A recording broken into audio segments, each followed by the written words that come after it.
नमस्कार, बहुत स्वागत है आपका न्यूज़ 18 के डिजिटल प्लेटफॉर्म पर। मैं हूं आपके साथ अंशिका पाठक। तो क्या मेरठ की मुस्कान और उसके बॉयफ्रेंड साहिल को फांसी की सज़ा मिलने वाली है? ये सवाल बरकरार है और इसको लेकर बहुत बड़ी बात सामने आई है। मेरठ के चर्चित सौरभ हत्याकांड में मंगलवार को आखिरी गवाह संजीव पाल ने गवाही दी है। संजीव सौरभ के बचपन के दोस्त हैं। उसने आखिरी बार सौरभ के मोबाइल पर कॉल किया था। संजीव ने कोर्ट को बताया कि मैंने सौरभ को कई बार कॉल किया। बहुत देर बाद मुस्कान ने फोन रिसीव किया। फोन उठाते ही वो मुझे डांटने लगी, मुझे गालियां भी देने लगी। मुझसे कहने लगी कि तुम्हें दिख नहीं रहा कि हम बाहर घूमने के लिए आए हैं मनाली, तुम हमें बार बार कॉल करके परेशान कर रहे हो। हत्याकांड में सभी 22 गवाहों की गवाहियां पूरी हो चुकी है। केस में अब फाइनल आर्गुमेंट होगा। अगली सुनवाई 15 अप्रैल को होगी, जिसमें पहली बार मुस्कान और साहिल जज के सामने पेश होंगे। संजीव ने बताया कि सौरभ मेरा बचपन का दोस्त था। मैं और सौरभ एक साथ एक ही स्कूल में पढ़े हैं। सौरभ लापता था, जबकि मुस्कान साहिल उत्तराखंड में हिमाचल में घूमने के लिए गए थे। तब सभी लोग सौरभ से बात करना चाहते थे, लेकिन किसी की भी सौरभ से बात नहीं हो पा रही थी। तब 8 मार्च को मैंने सौरभ को उसके मोबाइल पर कॉल किया था। मैंने 3 से 4 बार फोन किया, लेकिन कॉल नहीं उठा। बहुत देर के बाद मुस्कान ने फोन रिसीव किया और मुझे डांटने लगी। मुझसे बोली कि तुम्हें दिख नहीं रहा कि हम बाहर घूमने के लिए आए हैं मनाली, तुम हमें बार बार फोन क्यों कर रहे हो, परेशान क्यों कर रहे हो। तब मैंने जवाब दिया, भाभी मेरी सौरभ से एक बार बात करा दो। तो मुस्कान ने मुझे गालियां देकर फोन काट दिया। उसने धमकी भी दी कि इस नंबर पर आज के बाद कॉल मत करना। मुस्कान ने कहा था कि मैं और सौरभ कसौल घूमने के लिए आए हैं, हमें फोन करके परेशान मत करो। मैं अभी सौरभ से बात नहीं करा सकती। अब आइए आपको बताते हैं वो कौन से सवाल हैं जो कोर्ट ने सौरभ के दोस्त संजीव से पूछे हैं। संजीव से पूछा गया कि सौरभ का व्यवहार अपनी पत्नी मुस्कान के लिए कैसा रहता था। तो संजीव ने बताया कि वो बहुत केयरिंग पति था। चूंकि उसने मुस्कान से अपने घर वालों के खिलाफ जाकर लव मैरिज की थी, इसीलिए वो मुस्कान को और भी ज्यादा प्यार करता था, उसकी हर ख्वाहिश पूरी करता था, उसे खुश रखता था। सवाल कोर्ट का यह भी था कि सौरभ के साथ आपका क्या रिश्ता है। तो बताया कि मेरे बचपन का दोस्त था, हम शुरू से ही एक ही स्कूल में पढ़े हैं। यह भी सवाल किया गया संजीव से कि सौरभ की पत्नी मुस्कान से आपकी क्या बात हुई थी। तो उसने बताया कि मुस्कान से मैंने कॉल पर कहा था कि मेरी बात मेरे दोस्त सौरभ से करा दो एक बार। तो उसने डांट दिया और ये भी कहा कि हमें डिस्टर्ब मत करो, सौरभ मेरे साथ ही है, हम बाहर घूमने के लिए आए हैं, तुम हमें परेशान कर रही हो, अब इस नंबर पर कॉल मत करना, ये मुस्कान ने कहा है। सवाल ये भी किया है कोर्ट ने संजीव से, जो कि सौरभ का बचपन का दोस्त है, कि कौन सी तारीख को मुस्कान से बात की थी। तो जवाब में उसने 8 मार्च की तारीख बताया कि 8 मार्च को मेरी मुस्कान से बात हुई थी। सौरभ को तुम कब से जानते हो पूछा, तो जैसा कि पहले भी उसने बताया संजीव ने कि बचपन से ही सौरभ मेरा दोस्त है। कोर्ट में अब बता दें कि मुस्कान और सौरभ की पेशी होनी है।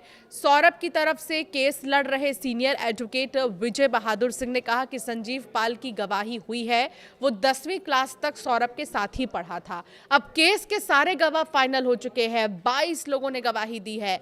दंड प्रक्रिया संहिता सीआरपीसी की धारा 313 में पत्रावली पेश हो चुकी है। धारा 313 के बाद डिफेंस में डेट लगी हुई है। इसके बाद फाइनल आर्गुमेंट होगा। इसके बाद केस में फैसला सुना दिया जाएगा। धारा 313 की बहस में मुस्कान साहिल दोनों को कोर्ट में 15 अप्रैल को पेशी पर बुलाया जाएगा। दोनों को फिजिकली कोर्ट में पेश आना पड़ेगा। अभी तक दोनों को जेल से ही वीडियो कॉन्फ्रेंसिंग के जरिए जोड़कर गवाहियां हो रही थी। दरअसल दंड प्रक्रिया संहिता सीआरपीसी की धारा 313 बीएनएसएस के तहत आपराधिक मामलों में अभियुक्त यानी आरोपी से पूछताछ करने की न्यायालय की शक्ति है। ये अदालत को गवाहों के बयानों और साक्ष्यों के आधार पर आरोपी से सीधे सवाल पूछने का मौका देती है, ताकि वो अपने खिलाफ आए सबूतों को स्पष्ट कर सके या अपना बचाव पेश कर सके। 2016 से जो है ये पूरा सिलसिला शुरू होता है। इस मैटर को ऐसे समझिए कि ये 2016 की बात है, जब सौरभ पहली बार मुस्कान से मिला। परिवार से उसने बगावत की। सौरभ राजपूत की जॉब मर्चेंट नेवी में थी, पोस्टिंग लंदन में हुई थी। वो भारत आते जाते रहते थे, ज़्यादातर शिप पर विदेशों में ही वो रहते थे। 2016 में सौरभ मेरठ आए थे। यहीं पर पहली बार मुस्कान रस्तोगी से मुलाकात हुई थी। मुस्कान सौरभ के प्रोफाइल पर फिदा हो गई थी। दोनों घर वालों से छिपकर मिलने लगे थे। जब बात शादी तक पहुंची, तब परिवार का विरोध सामने आया। सौरभ के पिता मुन्नालाल और भाई राहुल और मां रेनू तैयार ही नहीं थे, मगर परिवार के खिलाफ जाकर सौरभ ने मुस्कान से लिए लव मैरिज कर ली। इसी बात को लेकर परिवार वालों से विवाद चल रहा था। परिवार ने उन्हें प्रॉपर्टी से भी बेदखल कर दिया। सौरभ मुस्कान के साथ इंदिरा नगर में ओमपाल के मकान में किराए पर रहने लगे थे, जहां पत्नी मुस्कान रस्तोगी और 8 साल की बेटी पीहू भी साथ रहती थी। 2019 की बात है, साहिल से प्यार हुआ, शादी करने की प्लानिंग की गई। फिर मुस्कान की कहानी के मुताबिक इस लव स्टोरी में ट्विस्ट 2019 में आया। तब पीहू प्ले स्कूल में थी और मुस्कान बेटी को छोड़ने के लिए स्कूल जाती थी, क्योंकि सौरभ ज्यादातर बाहर ही रहते थे। स्कूल के बाहर ही पहली बार साहिल शुक्ला से मुस्कान की मुलाकात हुई। मुस्कान घर पर अकेले रहती थी, इसका फायदा साहिल ने उठाया। दोनों घर से बाहर मिलने लगे। दोनों के शारीरिक संबंध भी बन चुके थे। मुस्कान के मुताबिक 2022 तक सब कुछ सही चल रहा था। सौरभ लगभग जो है 2 से 3 महीने ही मेरठ में रहता था। बाकी वक्त मुस्कान साहिल के साथ गुजारती थी। मगर अब साहिल दबाव बनाने लगा कि शादी करेंगे और साथ में ही रहेंगे, सौरभ को तलाक दे दो। मुस्कान ने पिछले साल नवंबर में बेटी को जन्म दिया। इस वक्त मुस्कान और साहिल मेरठ की जिला जेल में बंद हैं। उनके खिलाफ पुलिस चार्जशीट दाखिल हो चुकी है। 19 मार्च 2025 को जब मुस्कान गिरफ्तार हुई, तब वो 1.5 महीने की प्रेग्नेंट थी। 24 नवंबर 2025 को बेटी को जन्म दिया। साहिल जेल में बागवानी के काम कर रहा है। कुल मिलाकर इस पूरे स्टोरी को अगर आप देखें तो 2016 से ये स्टोरी शुरू हुई और फिर ये हत्या तक पहुंच गई है। पहले ही सौरभ ने घर से जो है बगावत करके मुस्कान से शादी किया। मुस्कान की हर ख्वाहिश वो पूरी कर रहा था।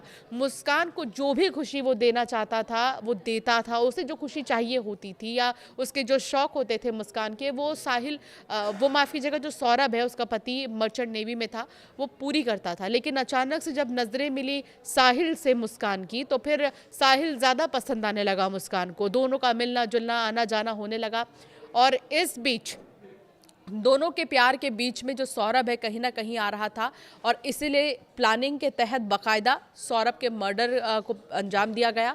सौरभ का मर्डर किया गया, उसके टुकड़े का ड्रम में डाल दिया गया, नीला ड्रम जो काफ़ी ज़्यादा चर्चा में रहा है।